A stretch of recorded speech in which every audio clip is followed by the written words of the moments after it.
নমস্কার বন্ধুরা, Swapna kitchen family ব্লগে তোমাদের সবাইকে স্বাগত জানাই।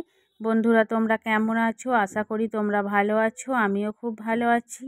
একদম সকাল থেকে ব্লগটা শুরু করেছি। একদম সকাল বলতে এখন বাজে 5:30। তো উঠেছি একটু আগেই।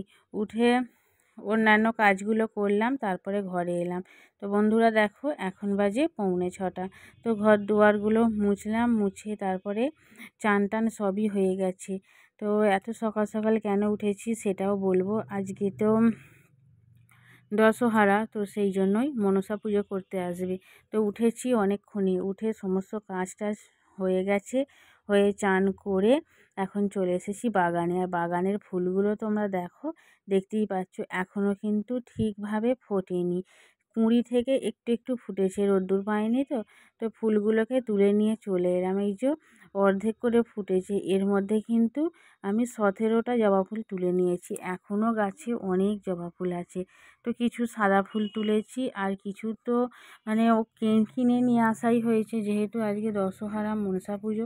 তো ঠাকুর মাসমশাই এসেছিলো, এসে পুজো করে দিয়ে গেছে। আমি তো ঘরের ঠাকুরের সেবা দিয়ে দিয়েছিলাম। তারপরে ঠাকুর মশাই আসতে একটু ঘরের ঠাকুরের পুজো করিয়ে নিলাম, আর তারপরে মনসা পুজো আমাদের হয়ে গেছে।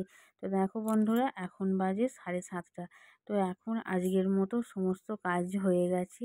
আর ঠাকুরের বাসন টাসনগুলো এবার আমি ধুয়ে নেব, কারণ মনসা পুজো করে তো চলে গেছে। আর মিঠাই এখনও ঘুম থেকে ওঠেনি। ও ওঠেনি, তো আমার এদিকে বাসি কাজ, চান, মনসা পুজো সবই হয়ে গেছে। ঠাকুরের বাসনগুলো মেজে এবার তুলে রাখবো। তো ওদিকে ঠাকুরের বাসন মেজে তুলে রাখলাম, আর এখানেতে চা বসিয়ে দিয়েছি। চাটা অনেকক্ষণ আগেই হয়ে গেছে। তো এবার ঢেলে ঢেলে নিয়ে নিচ্ছি। আজকে না খুব তাড়াতাড়ি উঠেছি বলে সমস্ত কাজ খুব তাড়াতাড়ি হয়ে গেছে। আরও বাবা শান্তি নেই। তো দেখলাম বাগানে একটা পাতা দড়াম করে পড়ে গেল। তো আর কি করব, আজকে তো সেইভাবে বিশেষ কিছু রান্না নেই, কারণ আমাদের তো আজকে ভাত রান্না করতে নেই। আর খরগোশটাও রোদ পাচ্ছে, ওকে একটু ছাওয়াতে দিলাম। দিয়ে ওই যে পাতাটা ছিল, পাতাটাকে ভালো করে ছড়ে নিয়ে কাঠগুলো কেটে নিলাম। তারপরে কাঠি একটু চেঁচে নিলাম। ওদিকের কাজ সব হয়ে গেছে। আর এখন দুপুরের জন্য রান্না চাপিয়ে দিয়েছি। এখানে লুচি হচ্ছে। তো দুপুরে কী কী রান্না করেছি সবই তোমাদের সাথে শেয়ার করব। আজকে দশহরা, তো সেই জন্য একটু চিঁড়ে ভিজিয়ে তারপর রেখে দিয়েছি। আর এখানে জাম আছে, তারপরে আপেল, লেবু, কলা সবই রয়েছে। আর এটা না উচ্ছে, লেবু আর মুসুর ডাল, এটা আমাদের কলা দিয়ে একেবারে গিলে খেয়ে নিতে হয়, এটাকে চিবোয় না। আর এদিকে লুচি হয়েছে, ঘুগনি হয়েছে, সিমুই হয়েছে, তার সাথে আছে রসগোল্লা, আরও অনেক কিছু আছে দেখাচ্ছি। সন্দেশ আছে, কাঁঠাল আছে, জাম আছে, দই আছে, কোল্ড ড্রিঙ্কস আছে, মানে কি আর বলবো। ষষ্ঠীর থেকে দশহরাতে কোনো অংশে কম নেই, খালি যা বাদ রয়েছে ভাত আর মাংসটা। তো আজকে তো আমাদের দুপুরের দিকে ভাত রান্না করতে নেই, দুপুরের দিকে এইরকমই খেতে হয়। আর রাত্রিরে কিন্তু ভাত রান্না করতে হয়। মিঠাই বসে পড়েছে খেতে, ওর বাবাকে দিলাম। ও কী করলো, ও নিজেই বসে পড়েছে খেতে। ও কিন্তু ওইগুলো খাচ্ছে না, ও অন্য মানে ও ওরগুলোই খাচ্ছে। আর বসেছে ওর বাপির জায়গাটাতে, ওর বাপিকে বসতে দেবে না, ওই যে বসে খাচ্ছে আর ওর বাপি বসে বসে দেখছে। কি বলবো, এবারে কিন্তু সে জাম খাওয়াই হয়নি। এই মানে এই প্রথম আজ এবছরের মতো জাম খেলাম। তো বন্ধুরা, খাওয়া দাওয়া করে একটুখানি ঘুমিয়ে পড়েছিলাম। ঘুম থেকে উঠলাম তো 5টার সময়, তারপর রেডি হয়ে একটু বেরোলাম। সামনে বিয়েবাড়ি আছে, তো কিছু কেনাকাটা ছিল, তো সেইগুলোও করেছি। সেখানে আর ভিডিও করা হয়ে ওঠেনি, কারণ জামা কাপড় অনেকগুলোই ছিল, সেই জন্য আর ভিডিও করিনি। জামা কাপড়গুলো এখন গাড়িতে রাখা আছে। তো তারপর এখানে একটু চলে এলাম, একটু ঠান্ডা জিনিস দেখছি, কোল্ড ড্রিঙ্কস, আইসক্রিমের মধ্যে কী নেওয়া যায়। এবার একটা জায়গায় ঢুকলে না একটার পর একটা, একটার পর একটা সেই নিয়েই যেতে হয়। ওই যে তোমার দাদাভাই একটা বের করলো, এত পরিমাণে গরম হচ্ছিল বাইরেতে, কিন্তু ভিতরটা তো ঠান্ডা।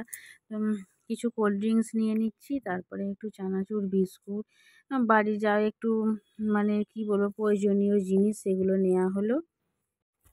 মোটামুটি যা যা নেবো না নেওয়া কমপ্লিট হয়ে গেছে। আর তোমাদের দাদাভাইকে বললাম বিলটা করে নাও, আমি একটু এদিক ওদিকটা দেখে নিই যদি আর কিছু নেওয়ার থাকে।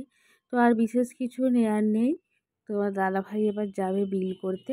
তো আমি এবার একটু দাঁড়িয়ে আছি আর এদিক ওদিক দেখছি, তোমাদের সাথে একটু কথা বলছি যে আমি এই জায়গাটায় এসেছি। তো বন্ধুরা, আজকে শাড়ি পরেই গেছি, আজকে আর চুড়িদার পরে যাইনি।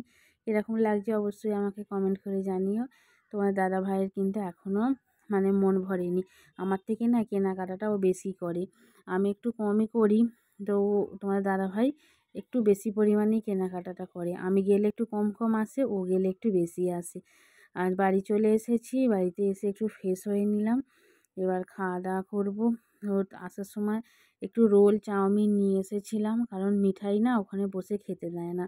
ওর সেই যা নেব ও তো খাবেই না ঝাল, চামচে করে না এত পরিমাণে চটকাবে কি বলবো। বাড়িতে এসে একটু খাওয়া দাওয়া করে নিলাম, নিয়ে আর দেখো কাজের আর শেষ আছে। সকালে জামা কাপড় কেচে শুকোতে দিয়েছিলাম, সেই জামা কাপড়গুলো তুলে রেখে দিয়ে ঘুমিয়ে পড়েছিলাম। আর ঘুম থেকে উঠে তো বেরিয়ে গেছি, এখন পালা গোছানোর। এই যে কিছু অর্ধেক জিনিস আমার গোছানো হয়ে গেছে, এখনও অর্ধেক জিনিস কিন্তু মেঝের মধ্যে পড়ে রয়েছে। তো রাতের খাওয়া এখনও হয়নি। আর এই জামা কাপড়গুলো গোছাবো, গুছিয়ে নিয়ে তারপরে মিঠাইকে খাওয়াবো, তারপরে শোয়ার পালা। আজকে খুব একটা বেশি রাত্রি হয়নি, রবিবার তো, তোমার দাদাভাই বাড়িতে আছে, সবই তাড়াতাড়ি করে হয়ে যাচ্ছে।